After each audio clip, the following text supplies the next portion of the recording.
Hi everyone, I'm Swati Yang, CTO and AI/ML architect of production-ready public sector solutions. This video is sponsored by Salesforce, and joining with me today is Paul Tatum, Executive Vice President, Global Public Sector Solutions Engineering at Salesforce, where he oversees technical strategy and digital modernization for government agencies worldwide.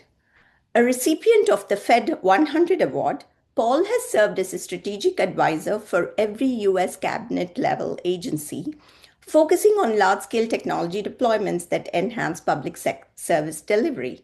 Paul, welcome and thank you for your time today. Thank you, Swati. So nice to be here with you today. Yeah. Firstly, I know there was a lot of good things about the announcement around Mission Force and Mission Force National Security, signaling Salesforce's deepening commitment and investment in government and defense. So, what is Salesforce's vision for the future of AI in government?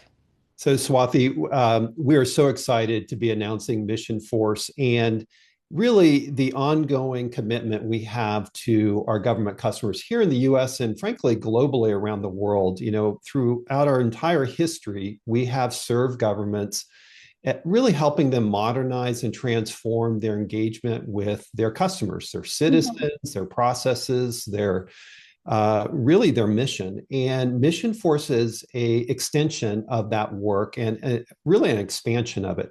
Mhm. You think about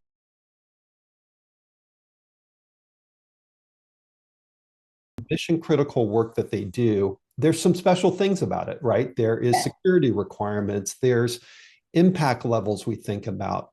And Salesforce has been doing so much in that community for a number of years, and we've helped with recruiting. You may have recently seen the award that the Army gave Salesforce around its IDIQ to extend our reach and our impact across the Department of War here in the U.S. And so Mission Force is really helping us double down on that commitment, both in our products, in our go-to-market, and in our messaging. We're really excited about that. Now, our vision for AI, I love your introduction and your title of production ready, right? You know, there's a lot of theoretical things going on in the world. And, we're kind of playing with a lot of AI in our personal life and around the edges. But at Salesforce, we build enterprise software. We build an enterprise platform that governments are using at scale. Mhm. And so it's really important to us that we deliver production-ready AI. And we call that Agent Force. We spent a lot of engineering time and a lot of cycles working with the compliance and security teams in government, like FedRAMP, like the Department of War, to ensure that our AI was government ready and production ready. And that's where we are today. We have dozens of customers that are using it in their operation internally and externally, delivering agentic capabilities. And I've really seen kind of a transformation of attitude from, I'm not sure, I'm a little scared of it, to Mhm. today being, yeah, we need to deploy this because of the value and impact it's having.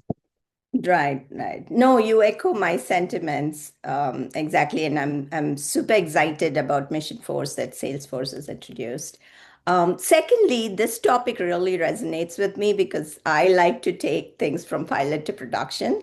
So many agencies are stuck in pilot purgatory, and when we look at defense and intelligence, they're even further behind. How is Mission Force bridging that gap to accelerate AI transformation in government?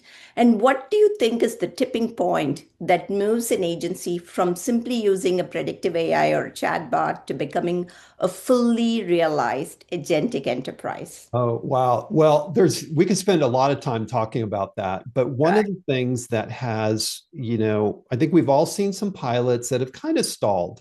Mm-hmm. And, my experience has been those pilots are usually a little bit isolated. They're a little bit siloed. They've picked a large language model. They're, trying to harness it. And typically out of that, you'll get a reasonably capable, I'll call it digital assistant, but it's not connected in the context of the mission, the applications, the ultimately the data that's so important and the workflows that are so important to Mm-hmm. the organization. And so at Mission Force and Salesforce at large, through the Agent Force platform, what we've delivered in a compliant way to our government customers and our Department of War customers is a fully integrated platform. I was meeting with a large LLM Mhm. provider to government last week, and they said, Paul, we're kind of like a brain, but we don't have a body. We have an API endpoint that, Right. and the body is Salesforce, right? It's the ability to have the applications, the workflow, the data, the context to go out to the brain and say, hey, we're doing some work here. We need to talk to you about an answer or recommendation, and it comes back. So when you think about it, what has stalled the proof of concepts are the ones that are kind of isolated. It's like an iceberg. There's a lot underneath the waterline that it takes to deliver AI in an enterprise secure, scalable way that Mhm. Salesforce delivers for our customers. We think about the whole iceberg. We think about what's above the water, and almost equally or more important, what's below the water, because there's a lot there. And I think sometimes we get a little bit enamored about the kind of flashy, quick win. They're kind of fun, but they're not sustainable. And we're here to deliver sustainable innovation around agentic AI to our customers. Amazing. I really like that analogy. Between the brain and the body, you really need an application like Salesforce to enable the APIs. So, with so much AI noise in the industry, how can public sector leaders distinguish between short-term hype and genuinely disruptive technology that will build a lasting competitive advantage? So I think results matter. I think results really speak to where we're going. And I'll just give you a little bit of example. And so if Swati, you and I were talking 6 months ago, I would Mhm. have been talking to you about a lot of pilots and things that government, we have very innovative customers that are doing a lot. Mhm. Today, fast forward, 6 months to right where we stand and where we're talking today, I can describe to you multiple agentic agents, and I know them by name. They're kind of part of my extended family around the U.S. They're in federal government, Department of War, some state governments, and they're people, or like I like to say, Agent Bobby. It's a agent helping the UK Police Department handle external non-emergency services, saving what used to cost them £8 per phone call down to 26 cents. Huge savings, expanded growth. Agent Kyle helping a local city in Texas handle all the citizen communication. Agent Star handling retirement questions coming in to an agency. Agent Melody that's handling bookings for real estate across the US portfolio of real estate. And whenever I hear about a new agent up and running, and there's dozens and dozens in my extended family, like, what's their name? Did you give them a cool name? Because I kind of have my extended digital family. But what these agents are doing, and what's so remarkable, is a couple of things are happening. They're going live very, very quickly. What used to be kind of like, well, we got to figure the data is starting to get figured out, the prompts are well understood, and the go lives are happening in weeks. And then the impact starts to get measured. How much are they being used? How much are we saving per contact? And these are both internal and external. And so, that I think the difference between hype and reality is being measured in the impact of live agents that are engaging with citizens or the government employee base to deliver improved services to our customers and to the citizens and constituents of the country, US, here where we are today, or internationally for government. No, that's truly remarkable in a couple of ways. I really like the extended family, and you could name everything Kyle and Melody. I love that. And also bringing to weeks instead of months or years, and the impact, the true impact and the KPIs. I love that. So, to broaden that, how are you thinking about modernization from a federal perspective? What changes when we look more broadly across the government, and what role will Mission Force play there? So I think there's a couple of big things that have happened. I think in the last year, I think governments in general, federal Department of War, have really kind of opened up the aperture and acceptance and expectation around agentic AI. A year ago is very cautious, a little bit of, well, we're still writing our policy, we're still trying to evaluate our, you know, I don't know, frameworks. To today, those are defined, those are well understood. And now what you see in every RFP, every kind of expectation of new systems or modernizations of old systems is there must be an agentic AI component. Mm-hmm. Everyone, which is huge, right? Because now the message to the market and to organizations like Mission Force and Salesforce is all of that effort, all of that R&D, all of that work is going to be used, right? Which we're excited about and we think can be differentiated. And so the transformation in government is going to be pretty profound. I think you're going to see a few things. Right now, agentic AI is handling kind of reactive engagement. Mm-hmm. If Swathi, if you and I ask a question, there might be an agent. You mentioned chatbots earlier. We Mm-hmm. have multiple organizations switching from traditional chatbots to Mm-hmm. agentic conversations. Mm-hmm. What made that possible is the agents are now hybrid reasoning agents, right? They move between deterministic and non-deterministic conversations automatically. We love the non-determinate natural language conversations that agents have. That's what we love about them. What we don't love about them is the non-deterministic aspects of them when you need to ask a specific question. You have a set of verbatim regulatory questions you need to ask. That's where agent force and our agents can move into a non-deterministic, very scripted set of questions. Now we layer in agent force voice. So now they can have a verbal communication. Now we layer in 40 languages that it can speak. And now you can start to see the extent of the impact in a very positive way on the service levels, on the 24/7 accessibility, the self-service, and for those government employees that are always overworked with too many cases, too much work, they get assistance on the inside with these agents to really help their work. So Mission Force is bringing kind of across our product portfolio, is taking all these government requirements, whether they be security, compliance, scale, operating environments, and ensuring our commercially available products are all ready for government.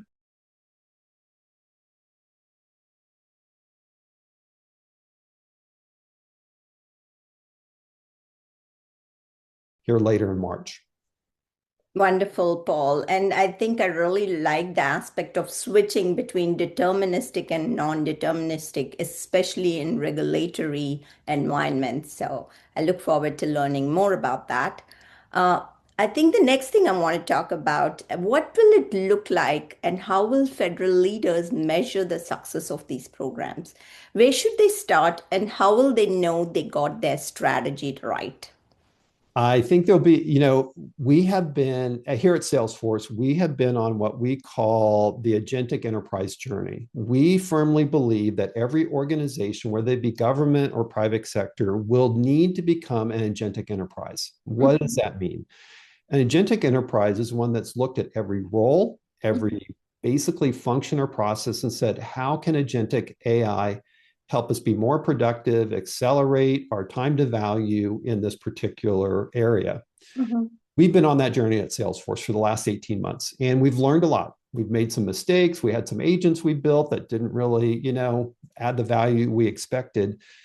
But one of the things that we've really determined is how to measure value, because that's ultimately what every customer wants. This sounds good, Paul. I love this idea, agentic capabilities, a digital assistant. How do I measure value? There's a couple of things that are super obvious at the start. One is the usage. How much is it being used? Are employees or customers going back to it? How accurate, is it answering the question? Is it able to solve the problem, get the right results back? So there's kind of what's the level of engagement? What's the accuracy and satisfaction of the engagement? And these are the same measures we do for all of our services. You're just applying it to the digital assistant. Frequency, what's the cycle time? What's the ability to close the case or deflect the case or get the answer to the person who asked the question? Obviously, there's kind of the below the waterline. If you go back to the iceberg analogy of, is it pulling the right data? Is it done in a secure way? Is it continuing to pass the audits? And as an enterprise platform provider, what Salesforce has done is, it's not just about building an agent and getting a couple of prompts right. It's Mhm. about building a portfolio of agentic tools delivered to every one of our customers for observability, testability, builders to build the agents. You can put an agent in a test center and basically AI generate thousands of scenarios to put the agent through and score them and go, wow, they got a C. They're not very good yet. We need to give them more prompts, more data. Mhm. So before you let them out into the wild, as I call them, there's a lot of tools that we deliver to our customers to build, test, scale, and observe the agent before you put them in kind of that, I would say high exposure, externally facing role. Right, definitely. And I think what you mentioned, the below the iceberg, really resonated with me. Yeah. Um, So coming to the one of the most important concerns a lot of federal leaders think about, all this obviously has implications for government workers. So how can leaders ensure they're bringing their teams along for this new era? And what are the most in-demand skills government agencies need to develop right now to ensure they aren't left behind? I think so. It comes up a lot, and I think it's an industry wide, right? Every industry, whether it be government or ones in private sector, are really, asking this question. At Salesforce, we are a big proponent and lead with a human agentic combination, right? We believe that agentic capabilities are built by humans. They work alongside their human counterparts, and that there is a human in the loop for any critical, final decisions. Mhm. That being said, I don't know a government organization or government employee that couldn't use some additional augmented help, right? Swati, you and I were just talking about, we've been in the Washington, D.C. area. We've looked and worked with our amazing government counterparts. Mhm. And these career civil servants typically, um, they have a high degree of responsibility and workload that goes with it. And we just cannot hire enough skilled people to make up the deficit of the amount of work and cases and evaluation. So this is where we really hope agentic digital assistants and agentic technologies can help. Mhm. For example, if you were working in a particular federal agency and you were a case evaluator, one that was reviewing claims cases. Should Mhm. we pay it? How much should we pay? And Mhm. a lot of what government does is they're evaluating, does this submission sit within the policy guidelines of the department? Should we say yes, no, or I need more information? And that can take a lot of time. You're reviewing attachments, you're reviewing, claims codes, you're evaluating policy documents that just got updated by Congress 2 weeks ago, and you're like, oh, what do I say?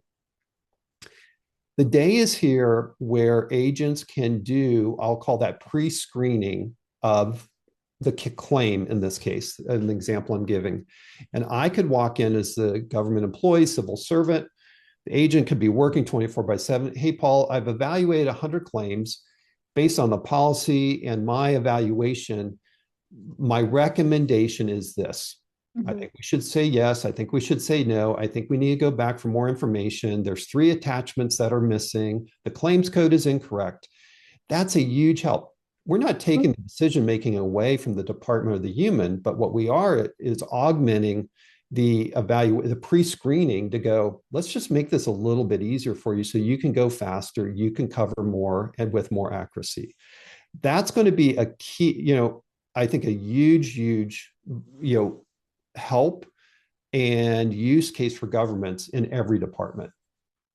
No, that is really pertinent to what I'm hearing from both from government people working for the government as well as the federal leaders. So, Paul, thank you so much for sharing your insights today. It's clear that AI is moving from experimentation to real operational impact across government, especially with the examples that you have shared and Mission Force. And conversations like this will help federal leaders think more clearly, I think, how to scale responsibly. Thank you again for joining me. Thank you so much, Swati. Nice to have time with you. Thank you, Paul.